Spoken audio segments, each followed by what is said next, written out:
नमस्ते। कभी सोचा है कि आपके फोन का जीपीएस और दुनिया में क्या चल रहा है इन सबको समझने का राज एक ही विषय में छिपा है? जी हाँ, वो है भूगोल। तो चलिए आज इस विषय की नोटबुक के पन्ने पलटते हैं और देखते हैं कि ये सिर्फ नक्शों और पहाड़ों के नामों से कहीं ज्यादा क्यों है। तो सबसे पहला सवाल, आखिर ये भूगोल है क्या?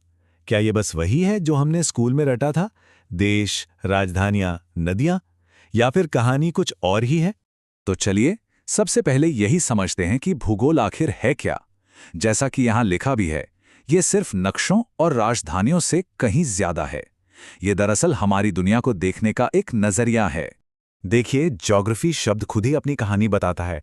ये दो ग्रीक शब्दों से मिलकर बना है। जियो, जिसका मतलब है पृथ्वी, और ग्राफिया, जिसका मतलब है लिखना। तो असल में भूगोलवेत्ता पृथ्वी की कहानी लिख रहे हैं। और ये कहानी सिर्फ जगहों के बारे में नहीं, बल्कि इस बारे में है कि हम इंसान इस ग्रह पर कैसे रहते हैं, कैसे इसे बदलते हैं, और हाँ, कैसे ये ग्रह हमें बदलता है।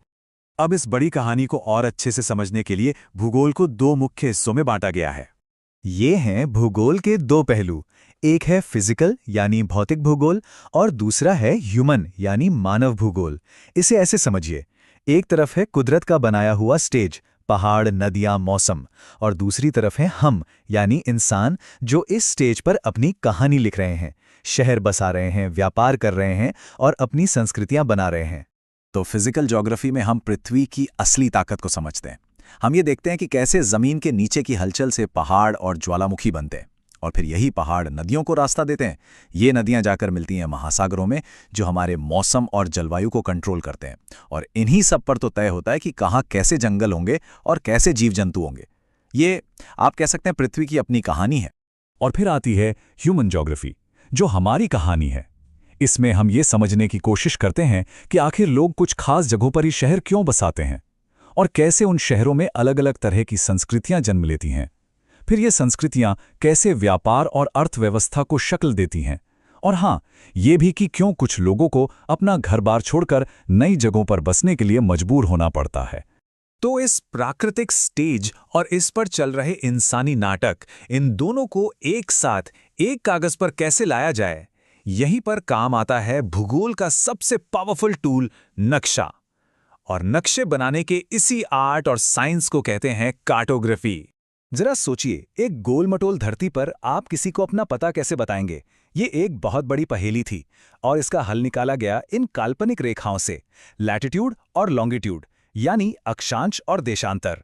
ये असल में पृथ्वी पर किसी भी जगह का एक यूनिक एड्रेस बन जाते हैं। ये वो ग्रिड है जिस पर हमारी पूरी दुनिया टिकी हुई है। तो एक नक्शा बनता कैसे है? मोटे तौर पर ये 3 स्टेप्स की कहानी है। पहले एक जासूस की तरह सारी जानकारी इकट्ठा की जाती है। फिर एक जादूगर की तरह उस गोल दुनिया को चपटा किया जाता है। और हाँ, इस प्रोसेस में थोड़ी बहुत गड़बड़ तो होती ही है। आपने देखा होगा कि कुछ नक्शों में ग्रीनलैंड अफ्रीका जितना बड़ा दिखता है, जबकि असल में अफ्रीका उससे 14 गुना बड़ा है।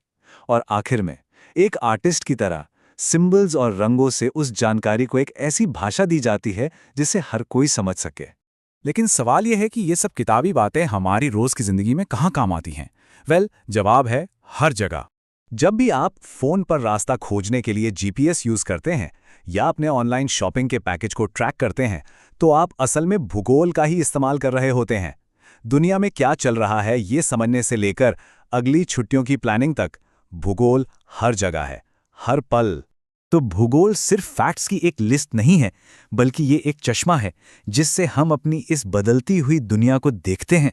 और क्योंकि दुनिया लगातार बदल रही है, तो भूगोल की कहानी भी हमेशा लिखी जा रही है।